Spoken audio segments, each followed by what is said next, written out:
Gasgas na sa ating pandinig ang bullying. Kadalasan, nagiging laman pa nga ito ng joke o tawanan.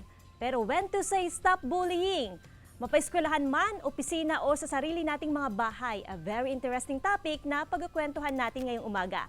Kasama ang psychologist na si Dr. Norly Dumenden. Good morning, Doc, and welcome to Mornings with GMA Regional TV. Good morning, ma'am. Nice to see you in person, ha? Ayan. Una-una, Doc Norly, in layman's term, ano nga bang ibig sabihin ng bullying? Ayan. So pag sinabi kasi nating bullying, ito po yung sadya or deliberate na effort para inisen yung isang tao or to make a person feel bad, no? So nandyan nga po yung sa pamamaraan ng verbal, yung mga salita, sa physical or psychological or emotional. So yun po yung totoong essence ng bullying. So mayroong intention to make the person feel bad. Okay, ito na nga. Minsan biro sa iba, pero sa nakakatanggap ng message, it's bullying already. Anong difference? Ayan. So tingnan natin, marapat lang na tingnan natin yung konteksto kung kailan nangyayari ang isang pag-uusap or yung isang activity.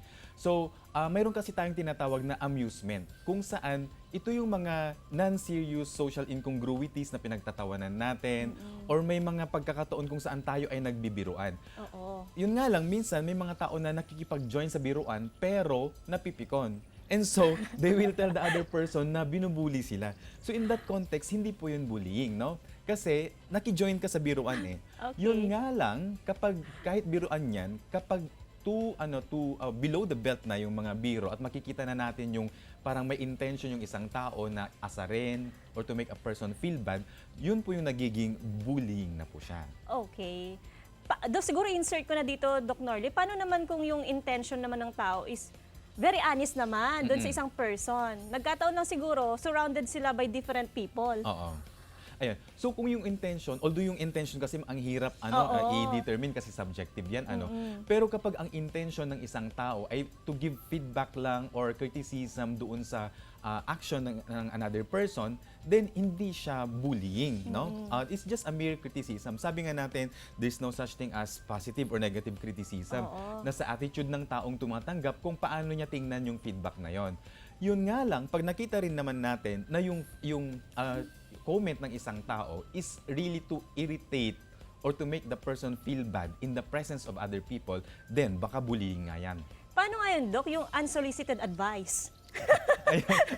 Yan nga yung isa sa mga kailangan nating iwasan, no? Kasi do not give an advice when it is not asked, no? Kasi ang dali para sa atin na magbigay ng advices while in fact, wala naman tayong concrete grasp or comprehension doon sa pinagdadaanan ng isang tao na pwedeng totoo, may idea tayo of what's happening, pero yung mismong what's going on in the mind, what's going on in the heart of the person, wala tayong alam noon. That's why don't give an advice if it's not solicited.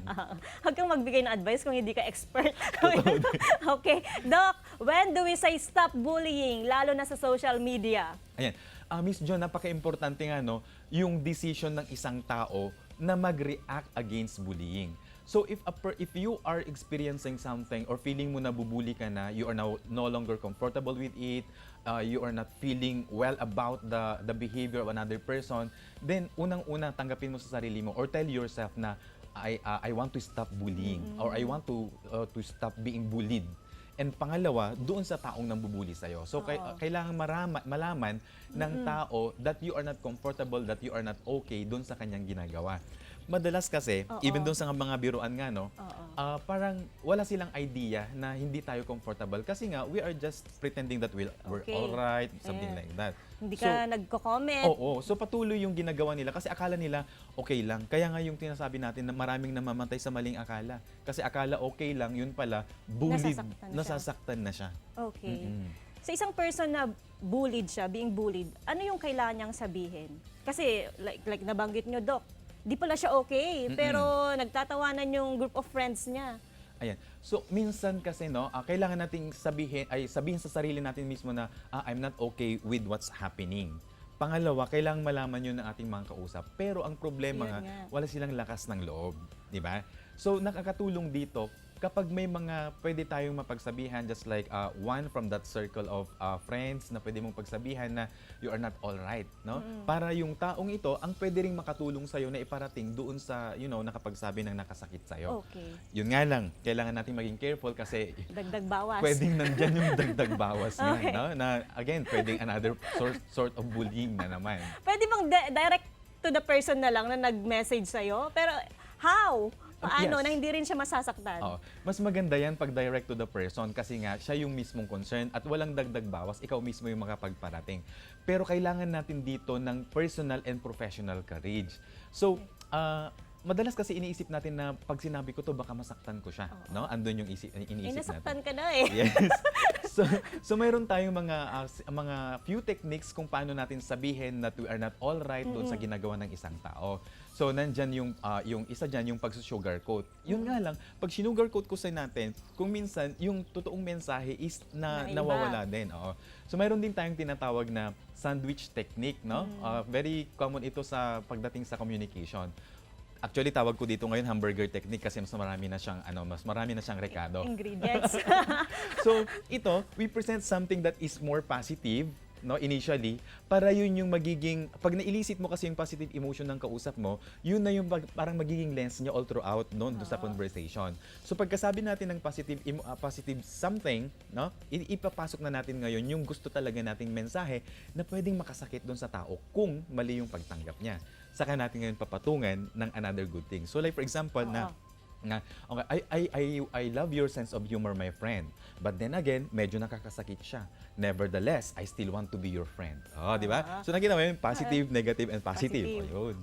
Hindi offended. Hindi siya offended. Pero kung gusto mong medyo mas frank ka, meron tayong tinatawag na pizza technique. Paano yun? Yung pizza technique naman, okay, ikuan mo yung positive and then tapal mo agad yung negative. Hayaan mo na siya doon.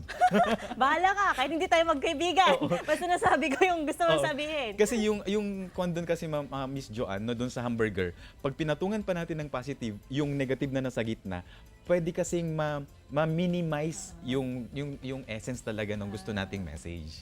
Ayan. So yung pizza technique, medyo masarap-sarap din yun. Okay. Doc, usually we address yung taong nabully, pero yung mga mismong nambully, sabi nga nila may problema rin. Ano dapat nilang gawin sa sarili nila? Actually, Miss Joanne, ito talaga yung yung kung makikita natin sa ating mga schools, mayroon tayong mga programs against bullying. Pero bakit patuloy pa rin? Oo. Kasi nga, ang tinitingnan po natin, ang pinoprotektahan lang natin ay yung mga possible victims or yung mga victims na mismo. Hindi natin tinitingnan or ginagawa ng remedyo yung root cause. So bakit mayroong mga taong bully? So yun yung kailangan nating maintindihan. Kasi kung nakikita natin, victims itong mga nabubuli, pero yung mga nambubuli mismo, sila din ay pwedeng mga victims ng circumstances. Sila din mismo, pwedeng mga nabully na yan. So, kailangan natin intindihin bakit nadidevelop or paano nadidevelop ang mga bullies. So, mayroon tayong mga iba't ibang explanation dyan, Miss Joanne. Yes. So, actually, ang bullying kasi, it's a power struggle eh. So, yung tao naghanap ng power. So, take note that power is a basic psychological need. Okay. So, lahat tayo kailangan nating maramdaman na mayroon tayong power, even man lang sa ating mga sarili.